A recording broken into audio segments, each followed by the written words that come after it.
சகோதரர்களுக்கும் பணியாளர்களுக்கும் சிறப்பு விருந்தினர்களாக இங்கு வந்திருக்கும் அருட்தந்தையர்களுக்கும் மாணவ செல்வங்களுக்கும் பெற்றோர்களுக்கும் அனைவருக்கும் காலை வணக்கம். என்னுடைய பேர் கண்ணன். சொந்த ஊர் வெள்ளிங்கடந்தல். சென்னை லோயலா கல்லூரியில் இளங்கலை அதாவது ஹிஸ்ட்ரி, அதுக்கப்புறம் முதுகலை MSW படிச்சுட்டு அதுக்கப்புறம் நான் IAS படிக்கலாம் அப்படின்ட்டு ஒரு 2 வருஷம் திட்டம் போட்டு படித்தேன். முதல் எக்ஸாமும் கிளியர் பண்ணேன். அடுத்த எக்ஸாமுக்குள்ள நிறைய இக்கட்டான சூழ்நிலையில் வேலைக்கு போகிற கட்டாயம். கிட்டத்தட்ட ஒரு 7 வருஷம் தமிழ்நாடு அரசு ஒரு துறை, ஊரக வளர்ச்சித்துறை, அந்த துறையில் 7 ஆண்டுகள் வேலை செஞ்சுட்டு அதுக்கப்புறம் பார்த்தீங்கன்னா மெட்டலாளர்கள் லோயலா கல்லூரியில் உதவி பேராசிரியராக நான் வேலை செஞ்சேன்.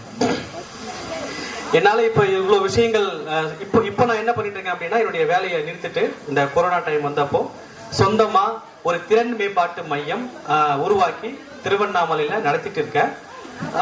எனக்கு கீழே பணியாளர்கள்லாம் இருக்காங்க. திருவண்ணாமலையில் மொத்தம் 3 இடங்கள்ல நம்மளுடைய அகாடமி இயங்கிட்டு வருது. இத்தனையும் இது ஒரு குறிப்பா நான் உங்களுக்கு சுருக்கமா சொல்ல விரும்புறேன். இவ்வளவு விஷயம் நான் பண்ணியிருக்கேன், இவ்வளவு நான் அச்சீவ் பண்ணியிருக்கேன் அப்படின்னா, முதல்ல சொல்ல விட்ட ஒரு விஷயம் என்னன்னா, நான் இங்க படிச்ச ஒரு ஸ்டூடெண்ட். நான் அகல் மையத்துடைய ஸ்டூடெண்ட். 2002-03 அந்த ஆண்டுல தான் 11, 12வது அந்த வகுப்புகள் இங்க படிச்சுட்டு அதுக்கப்புறம் காலேஜ் போறேன். இந்த இடத்துல படிச்சீங்க அப்படின்னா எந்த மாதிரியான ஒரு தாக்கம் உங்ககிட்ட உருவாகும் அப்படின்றதுக்கு இன்னைக்கு நிறைய மாணவர்கள், முன்னாள் மாணவர்கள், இந்நாள் சாதனையாளர்கள்லாம் வந்திருக்காங்க, உங்களுக்கு தெரியும். இப்ப என்னுடைய சார்பா நான் உங்களுக்கு ஒரு விஷயம் சொல்றது என்ன அப்படின்னா, நீங்க எவ்வளவு பெரிய ஆளுமையா வாழ்க்கையில வளர்ந்தாலும், எவ்வளவு பெரிய தலைவராகவும், எவ்வளவு பெரிய சாதனையாக வந்தாலும், இங்க போடுற அந்த விதை மாறி வேற எங்கேயுமே இருக்காது. இது இங்கேன்னு சொல்றேன் அப்படின்னா, நம்ம சேசி சபை நிறுவனங்கள்ல படிச்சீங்க அப்படின்னா மற்ற கல்லூரிகளுக்கும் மற்ற நிறுவனங்களுக்கும் நம்ம சேசி சபையை தந்தையர்கள் நடத்துற நிறுவனங்களுக்கும் ஒரு வித்தியாசம் நான் சொல்றேன் பாருங்க.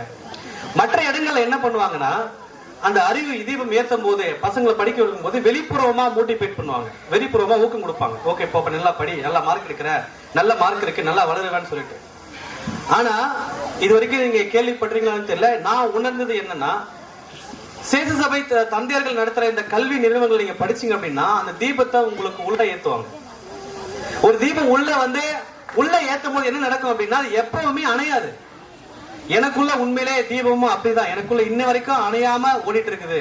நான் இப்ப கவர்மெண்ட்ல ஒரு 7 வருஷம் வேலை செஞ்சேன், கல்லூரியில ஒரு 1.5 வருஷம் வேலை செஞ்சேன். இப்ப தன்னந்தனியா திருவண்ணாமலை டவுன்ல ஒரு நிறுவனம் வச்சு நடத்த முடியுது அப்படின்னா அத்தனை தன்னம்பிக்கையோட ஆதாரமும் இந்த அகல் மையம் மட்டும்தான். அதுக்கு ஒரு சின்ன உதாரணம் நான் சொல்ல விரும்புறேன். அப்ப நான் இங்க ஹாஸ்டல் தங்கி படிச்சுட்டு இருக்கும் பொழுது நிறைய இந்த மாதிரி ஃபாதர்ஸ்லாம் அடிக்கடி பிரதர்ஸ் ஃபாதர்ஸ்லாம் பேசுவாங்க பசங்களை உட்கார வச்சு. அப்படி நிறைய இன்சிடென்ட் இருக்கு. அதுல ஒரு இன்சிடென்ட் மட்டும் நான் நினைவு கூற விரும்புறேன். இப்ப ஃபாதர் ப்ரொவின்சியல், இப்ப இருக்கிற ஃபாதர் ப்ரொவின்சியல், சென்னையோட ப்ரொவின்சியல் அப்போ ஃபாதரா இருக்கும்போது இங்க ஒரு நாள் வந்தாங்க. வந்தப்ப எங்களை கூப்பிட்டு நிறைய பேசினாங்க. அப்போ அவர் பேசினதுக்கு நாங்க தகுதியே இல்லாதவர்கள் அந்த மாதிரி ஒரு டாபிக் எடுத்து பேசினாரு. என்னன்னா, WTO பத்தி பேசினாரு, வேர்ல்ட் ட்ரேட் ஆர்கனைசேஷன். போட்டித் தேர்வு படிக்கிறவங்க, ஜிகே படிக்கிறவங்க தெரியும். அதை பத்தி ஃபாதர் அப்ப கிளாஸ் எடுத்தாரு. கிளாஸ் எடுத்து முடிச்சுட்டு ஒரு சின்ன துண்டு பிரசுரம் கையில கொடுத்துட்டு போனாரு. அந்த துண்டு பிரசுரம் இப்பவும் என் சூட் கேஸ்ல, ஹாஸ்டல் சூட் கேஸ்ல எப்பவும் நான் பத்திரமா வச்சிருக்கேன். அந்த துண்டு பிரசுரத்தை நான் அதிகமா அது என்ன எழுதிருக்குன்னு அப்ப தெரியல, அவர் சொல்லிட்டு போயிட்டாரு. நான் IAS படிக்கும் பொழுதும் இல்ல மேற்படிப்பு படிக்கும் பொழுதும் அதுல இருந்த விவரங்கள், அவர் சொன்ன விஷயங்கள் எல்லாமே இன்றளவுக்கு எனக்கு தாக்கம் இருக்கு.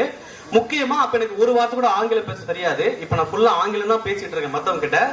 அப்ப ஒரு வார்த்தை சொன்னாரு, என்னன்னா WTO என்னன்னு சொன்னாரு. WTOக்கு முன்னாடி ஒரு இயக்கம் இருந்தது, GATT சொல்லிட்டு, general agreements on trade and டாரிஃப்னு சொல்லிட்டு. அந்த வார்த்தை அப்போ பதிவானது. இந்த மாதிரி ஒரு தாக்கம் இந்த நம்முடைய அகல் மையம் அல்லது இது போன்ற தமிழ்நாட்டில் இயங்கக்கூடிய பிற தந்தையர்கள் நடத்துற மையங்களை மட்டும்தான் உருவாக்க முடியும். அதுக்கு நாங்க ஒரு மிகச்சிறந்த உதாரணம். இதை நான் மிகைப்படுத்துறதுக்காக சொல்றேன். இன்னும் லைஃப்ல இப்ப இங்க வந்திருக்கலாம் ஏகப்பட்ட சாதனைகள் செய்ய இருக்காங்க. நானுமே நிச்சயமா சாதிப்பேன், அந்த தன்னம்பிக்கை இருக்கு. இப்ப நான் தனியா யாரால வந்துட முடியாதுங்க. ஒரு 2 நிமிஷம் மட்டும் எடுத்துக்கிட்டேன் கால அவகாசத்தால. தன்னந்தனியா அந்த உலகத்துல யாரால ஜெயிச்சிட முடியாது. யாராவது உங்களுக்கு உதவி பண்ணியே ஆகணும். அப்படி உதவி செஞ்சாதான் நீங்க வாழ்க்கையில மேல வர முடியும். அப்படி மிகப்பெரிய உதவி செஞ்சது இந்த அகல் மையம். இதை நல்லா பயன்படுத்திக்கங்க. சரி, அகல் மையத்துல படிச்சு நீங்க நல்லா வளர்ந்துட்டீங்க.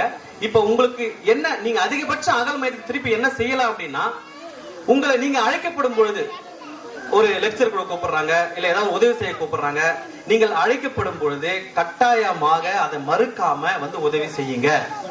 அதனால உங்களுக்கு ஒரு நாள் சம்பளம் இருந்தாலும் பரவாயில்ல, நீங்க வாழ்க்கையை எதனால தான் நடத்திட்டு இருக்கீங்கன்னு பொழுது இவங்களுக்காக ஒரு நாள், அதாவது நமக்காக ஒரு நாள் செலவழிக்கிறதுல எந்த ஒரு தவறும் கிடையாது.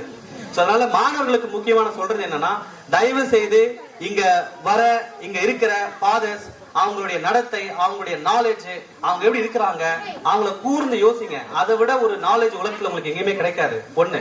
ரெண்டாவது, இங்க இந்த மாதிரி பலதரப்பட்ட ஒரு செயல்கள் வந்து முன்னாடி கிடையாது. கலைக்குழு இருக்கு, எவ்வளவு விங்ஸ் இருக்கு. இதெல்லாம் இருந்தா நிச்சயமா உங்க லைஃப் வந்து ரொம்ப ரொம்ப பிரமாதமா வரும்.